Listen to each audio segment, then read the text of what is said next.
Ong wilahing awinamastu namo sidam rahayu sagung dumati saendenging jagat pramudita kalis ing rupedo nir ing sambikala. Sedulur papat kalimo pancer kakang kawah adi ari-ari getih lan puser kang nyawiji dadi siji sangkan paraning dumati.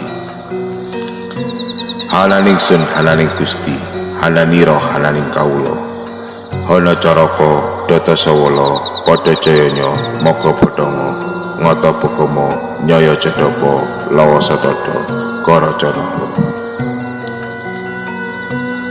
Asung pepuja mringarsaning Hyang Jawata tan kena kinira tan kena kinaya ngapa cedhak tanpa senggolan atuh tanpa wangenan manunggal mrih cipta rasa lan karsa madhep mantep manter ing diri angecap rahayu wilujeng tinebihna bilahi saking rahayu mulya waluyaning jati.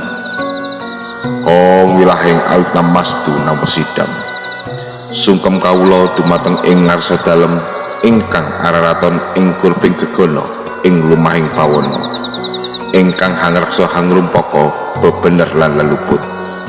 Kawula nyuwun agunge pangestu dumateng Bapa Angkasa lan Ibu Bumi Hyang Bathara Hyang Bathari Kaki dan Hyang Nini dan Hyang lan para leluhur sami anggen kawula badhe nglampahaken dharma lan bekti ing dinten punika mugi binaringan kasembadan lan boten kirang setunggal punapa. Sarira sarira sarira satuhu satuhu satuhu sampurna sampurna sampurna sakarsaning Hyang Jawata tan kena kilira tan kena kinaya ngapa. Rahayu rahayu rahayu sagung ing dumati.